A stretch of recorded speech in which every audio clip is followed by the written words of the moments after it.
கணபதி எல்லாம் தருவான் முருகர்கள் முன்னிற்கும் மயிலை மன்னாரின் கருத்து அனுபூதி விளக்கம் 51ஆம் பாடலின் 2ஆம் பகுதி. உருவாய் உளதாய் இலதாய் மறுவாய் மலராய் மணியாய் ஒளியாய் கருவாய் உயிராய் கதியாய் விதியாய் குருவாய் வருவாய் அருள்வாய் குகனே. கரெக்டே தான் பாயிண்டை பிடிச்சிருக்க நீ. ஏன்னா என்னை பார்த்தபடி சொன்னபடியே தொடர்ந்தான் மயிலை மன்னார். உருவா தெரிகிற ஒன்று தான் உருவமே இல்லாத அருவமாக மாறும். இப்போ முதல்ல முருகன்னா இவன் தான்னு ஒரு நினச்சிக்கிட்டு தியானம் பண்ணலேன்னு வை. ஒரு சமயத்தில் அந்த உருவமே அழிஞ்சு போய் ஒன்றுமே இல்லாமல் போடும். நீயும் முருகனும் ஒன்றா கலந்துருவ. எல்லாம் காட்டிக்கும் இவன் தான் நாம் பார்த்த அந்த உருவம்னு நினைப்பே உனக்கு இல்லாமல் போயிடும்.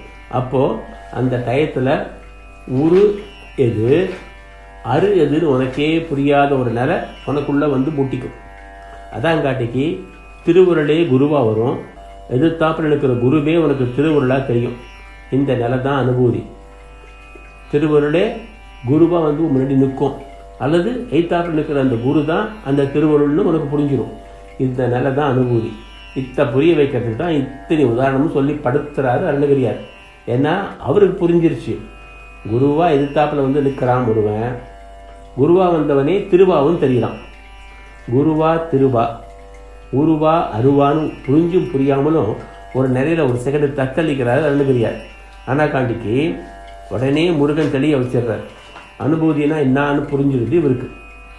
மற்றவங்கள போல இல்லாமல் ஏதோ நமக்கு கிடைச்சதேன்னு அனுபவிச்சுட்டு போயிடுற மனசு வரல அவருக்கு. இந்த நிமிஷத்தை இந்த அனுபவத்தை அப்படியே சொல்லிடணுமேனு துடிக்கிறார் அந்த பெரியவர். அதுதான் இப்படி வார்த்தையாக வந்து விழுது. இதுக்குத்தான் உதாரணமாக பலது சொல்லி காட்டுறார். எப்படி ஒரு பூவிலேருந்து வர்ற மனம் வாசனையை பிரித்து உணர முடியாதோ அப்படித்தான் இந்த உருவும் அருவும்னு சொல்கிறார். சரி, இது உனக்கு புரியலன்னு வச்சுக்கோ. ஏன்னா சில பூவுங்க அழகாக இருக்கும், ஆனால் கண்ணுக்கு வாசம் இல்லாமல் இருக்கும். சிலது செம்ம வாசனை வரும், ஆனால் அழகாக இருக்காது. அதுக்காகத்தான் அடுத்தாப்பில் அந்த மணி ஒளி உதாரணத்தை காட்டுறார். அது சரி, எத்தனை பேருக்கு மணியை பற்றி தெரியும்னு ஒரு நினைப்பு உடனேயே அவருக்குள்ள அற தோணுது. ஏன்னா ஏழை பழங்க இந்த பொண்ணு மணி இதெல்லாம் பார்த்துருக்க மாட்டாங்கல்ல. அதுதான் அவரோட கருணை உள்ளம்.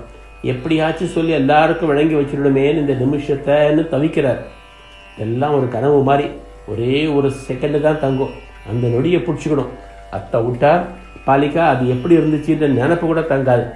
அந்த செகண்டை, அந்த அனுபவத்தை, அந்த அனுபூதியை சொல்ல தவிக்கிற ஒரு மனசோட வெளிப்பாடு தான் இந்த கடைசி பாட்டு. அத்தை நினப்பில் வச்சுக்கிட்டு இந்த பாட்டை படித்தா அத்தனையும் கொஞ்சமாவது புரியலாம். சரி, அத்தை விடு. இப்போ அதுக்காக என்ன சொல்ல வராருன்னு பார்ப்போம். சாமின்னு ஒன்று இருக்குன்னு நம்பாதவனும் இருப்பான், பூ இருக்கிற பக்கமே போகாதவனும் இருப்பான், பொன்னுமணியை பார்க்காத ஆளுங்களும் கூட இருப்பாங்களே. அவங்களுக்கெல்லாம் என்னத்தை சொல்லி புரிய வைக்கிறதுன்னு நினைக்கிறார். அது ஒன்று தான் அவருக்கு இந்த நினப்பு முச்சுடும். அப்போ தான் டக்குன்னு ஒரு நினப்பு தோணுது அவருக்கு. இந்த உலகத்தில் பிறந்த எல்லாருக்குமே தெரிஞ்ச ஒரு உதாரணத்தை காட்டி பாடுறார். முட்டை சாப்பிட்றவன்லேருந்து முழு சைவமாக்கிற எல்லாருக்குமே தெரிஞ்ச ஒன்றை சொல்லி புரிய வைக்க பார்க்குறாரு. அதான் அந்த கருவாய் உயிராய். கருவிலேருந்து தான் உசுறு வருது. உசுறு வந்தால் தான் கருவுக்கே மதிப்பு. அப்படியாப்பட்ட ஒன்று தாண்டா இதுன்னு கூறுறார். சரி, அதுவும் புரியலையா, இன்னொன்று சொல்கிறேன்னு சொல்லி கதியாய் விதியாயின்னு சொல்லி காட்டுறார். சாமியை நம்பாதவங்க கூட கதியையும் விதியையும் நம்புவாங்கன்றது புரிஞ்சவர் அருணகிரியார். இப்போ முதல்லேருந்து பாரு, உருவாயின்னு ஆரம்பித்து விதியாயின்னு முடிக்கிறார்.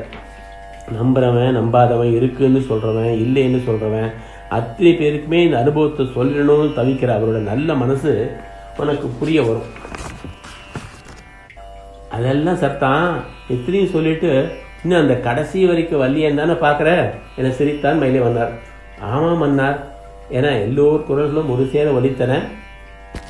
நாளை தொடரும் முடிவை தேடி. மேலும் மயிலும் துணை முருகனருள் முன்னிற்கும் அருணகிரியார் புகழ் வாழ்க. கணபதி எல்லாம் தருவான்.